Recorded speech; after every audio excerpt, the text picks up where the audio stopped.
Choosing a life partner. I mean, it's one of the biggest decisions any of us will ever make. But what if there's a hidden force at play?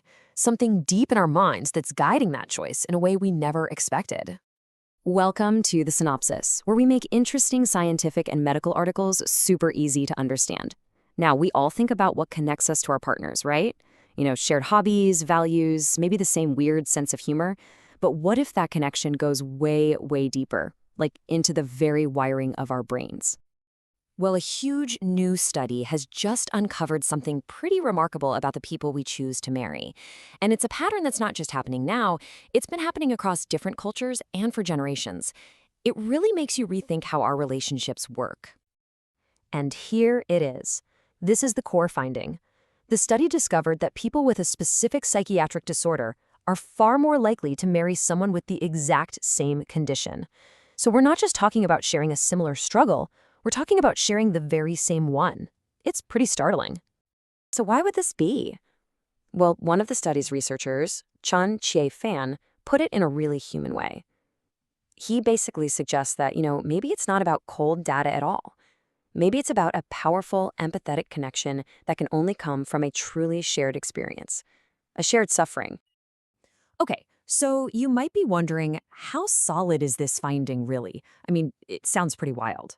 Well, the answer really lies in the incredible scale of the science here. This was no small, one-off study. That's right, almost 15 million people. This wasn't just a survey of a few hundred couples. Researchers analyzed data from a massive population. A number this big gives the findings some serious weight. It's not just some random statistical fluke. And it wasn't just the sheer number of people. It was the incredible breadth of the study. This pattern held true across really different cultures. We're talking Taiwan, Denmark, and Sweden. And it wasn't just for one or two conditions.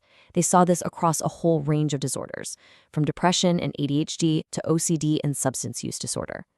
That kind of consistency is what makes this finding so powerful. But here's where it gets even more fascinating. This isn't some new thing that's just started happening.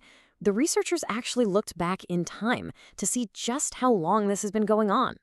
By looking at different groups of people based on when they were born, they found this trend was already happening way back in the 1930s, and it's continued all the way through the decades.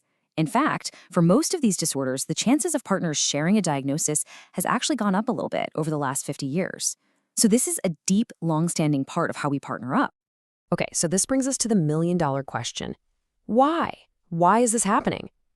The study didn't set out to prove the cause, but the researchers did come up with 3 really compelling theories. All right, let's break these down.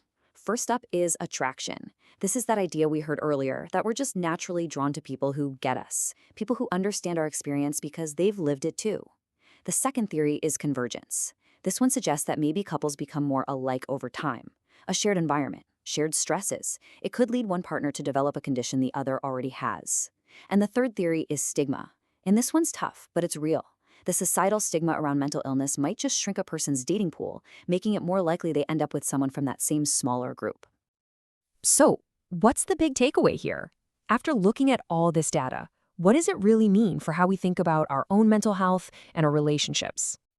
I think ultimately, this research completely reframes mental health.